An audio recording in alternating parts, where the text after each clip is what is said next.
When life gets unpredictable, preparation matters. In medicine, it's all about staying alert, ready for whatever comes through the door. On the road, it's no different. That's why Volvo designs vehicles to help anticipate risk, reduce harm, and protect lives. The Volvo XC90's advanced safety systems inspire confident decisions wherever the road takes you. The Volvo XC90, for life. Proud sponsor of the Pit Podcast. Learn more at volvocars.ca/safety. All right, welcome back to the Elias Macko Show. We're reaching in the lineup just a little bit. We're hoping to reach Benny Masala from the town of Montreal West a little later on this hour, so stay tuned for that as we talk about his letter of support for Anthony Housefather. But for now, I'm going to switch gears, and I want to talk about something that I think a lot of you have done. I did this, it seems like it was over a decade ago. Did you ever spit into a tube and then send it to one of those DNA companies? I've done it. My hand is raised. 23andMe. I've submitted my DNA to 23andMe. I was one of those early adopters. Now, 23andMe is in some big trouble. Financially, the company is not doing well. Last month, they shut down their in-house drug development unit. They've had ongoing rounds of layoffs, and now there are worries. Well, what happens? All these people, the millions of people that have sent their saliva, their DNA to 23andMe, what happens to their DNA if 23andMe goes under, gets sold to someone else? Let's find out a little bit more about this. Kristen V. Brown just wrote about this subject for The Atlantic, and she's on the line. Kristen, welcome to the program. Hi, thanks for having me. How bad is it right now at 23andMe? Yeah, their company has been in financial trouble for a really long time, actually. It's been almost a year that they have been threatened with delisting from the NASDAQ because they have not managed to get their share prices back up above $1. The entire board, other than co-founder and CEO Anne Wojcicki, recently quit, which is something I personally have never seen in my career, just an entire board resigning. And in general, the company has struggled with a couple of things, which is, kit sales have just declined. It seems like a lot of the people who want to spit in that tube and find out how Swedish they are have already done that. And also, it's just hard to balance the consumer side of the business with the drug development side, which, eats up tons and tons of cash. Kristen, am I a dummy for doing this? I think it was over a decade ago. Now I'm thinking, maybe I shouldn't have done that. What's going to happen here? What do you say? I wouldn't call you a dummy. Look, our DNA is so captivating. And there was a long time, I remember when I was a kid and we had just sequenced the human genome in the early 2000s. And this was not long before 23andMe came on the scene.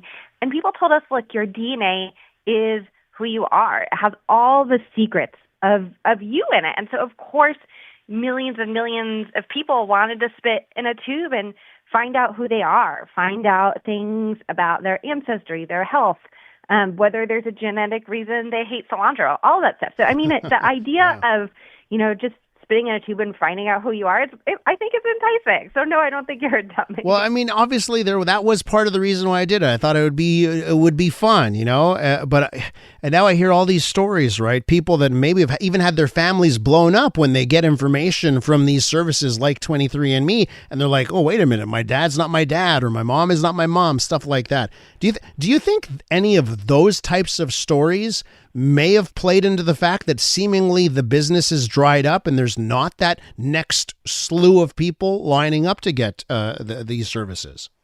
Yeah, some of that stuff has actually happened in my own family. And I think that there is just so many of those stories out there that there's a heightened sense of the risk that something you might not like could happen when you spit in that tube, whether that's finding out a family secret or, there's this awareness of police now using this kind of information to, solve cold cases, which some people might also not like. So I think that there's a lot of things that have come to light. And at the same time that we've learned our DNA might be used in ways we don't like, we also haven't gotten that promise of the genome. For most people, when they spit in that tube, they actually don't find out something that changes their health. For example, when I did the 23andMe's total health test, which is, over $1,000. Wow. And when I did it, it just revealed to me that I have a slightly higher than average risk of glaucoma, which you can't really do anything about, right? So it didn't change my life. I just know I need to keep trying my best to be healthy, which I was already, trying, sometimes failing to do before. Like all of us, yeah. Yeah. We're with Kristen V. Brown, reporter for The Atlantic. She's recently taken a look at 23andMe. That DNA analysis company is having some financial difficulties. So, Kristen, what happens if 23andMe goes over or it gets sold to another company? What happens to the information they have about me, about you, about others?